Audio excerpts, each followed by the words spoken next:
Hey everyone, so if you've got a dog here in Charleston, you already know it's just about the best place for a four-legged friend, right?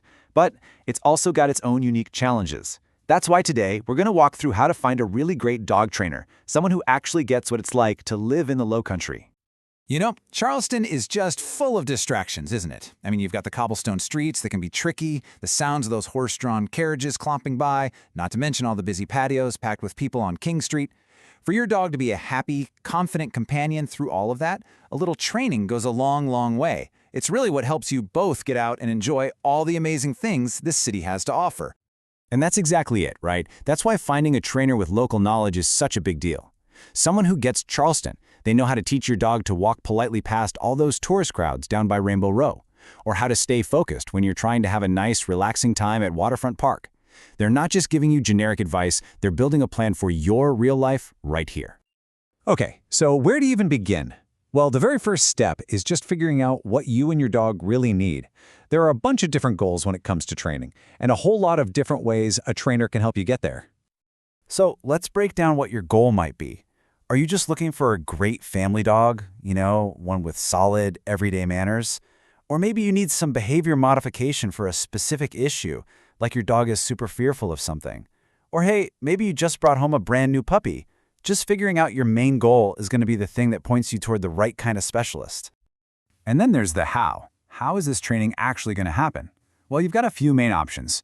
In-home private lessons are awesome for tackling things that only happen at home, like going nuts when the doorbell rings. Group classes, they're perfect for practicing focus with the distraction of other dogs around. And then you have things like day training or a board and train program, which can really help you get faster results if you're, say, really crunched for time. All right, so once you have an idea of what you need and how you'd like to get that training done, it's time to start the search for the right person. This is where we're going to get into the nitty-gritty of checking out your options so you can make a really solid choice. Okay, let's talk about the actual methods for a second. The gold standard, really, is positive reinforcement.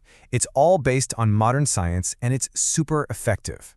All it means is that we're teaching our dogs what we want them to do, and then we reward them for doing it. It makes learning fun, it builds their confidence, and honestly, you just get much more reliable results than with those old-school methods that rely on fear or making the dog uncomfortable. To help you find a trainer you can really trust, here's a super simple 4-step process you can follow. Let's just walk through each one real quick so you know exactly what you should be looking for. I know. This looks like a big bowl of alphabet soup, right? But these letters actually matter. They're professional certifications, and they mean a trainer has passed some pretty tough exams and they're serious about keeping up with their education. You definitely don't need to memorize them all, but just know that seeing something like CPDT-KA means they have a solid certified base of knowledge. And if you see something like CBCCKA, that tells you they have special expertise for more serious behavior issues. And of course, we've got to talk about budget. It's a real factor for everyone. This table just gives you a general idea of what costs look like here in the Charleston area. As you can see, a 6-week group class is going to be a very different investment than, say, a multi-week board and train. So this should help you kind of line up your training goals with what you're looking to spend. Okay, let's bring all this back to our daily lives here in Charleston. Because good training isn't just about what happens inside your house, right?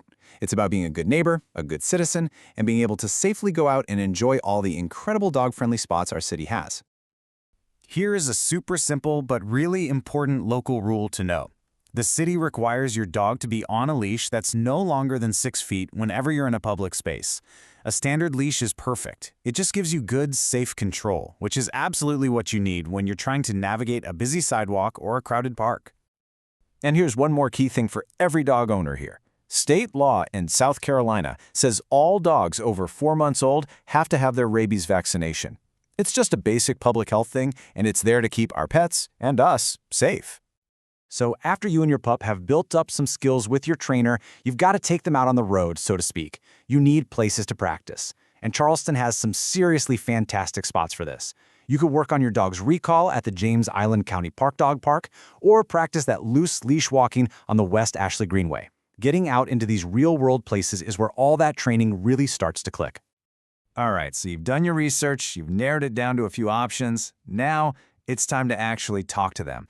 Asking a few key questions is really the final piece of the puzzle to help you feel confident in your choice. So let's go over a few of the most important ones. This might just be the most important question you ask. When you ask about their methods, you're listening for an answer that lines up with that positive reinforcement stuff we talked about. You want to hear them talking about using rewards like treats or praise, about setting your dog up to succeed, and about keeping the whole experience fun and low stress. Look, a great trainer isn't going to have a one-size-fits-all cookie-cutter plan. The answer to this question should prove that they've actually listened to you. They should be able to draw a direct line from their proposed plan to your specific goals, whether that's helping you with the barking in your downtown apartment or getting better manners around all the other dogs out at Folly Beach. And finally, you want to ask how you're both going to track progress. A real pro will be able to clearly define what success looks like. Maybe they'll suggest you keep a little log or take some short videos to compare later. Or they might set really clear benchmarks, something like, our goal is to walk past another dog from 10 feet away without a reaction. This just makes sure you're both working towards the same thing and you're on the same page. Because at the end of the day, finding the right trainer is all about making your life with your dog here in this beautiful city happier and easier for both of you. We really hope you find the perfect partner for your training journey. All the effort you put in now is going to pay off, believe me. It'll mean years and years of calm walks through the historic district, fun, stress-free days at Folly Beach, and just a wonderful, happy home with a companion you can truly enjoy.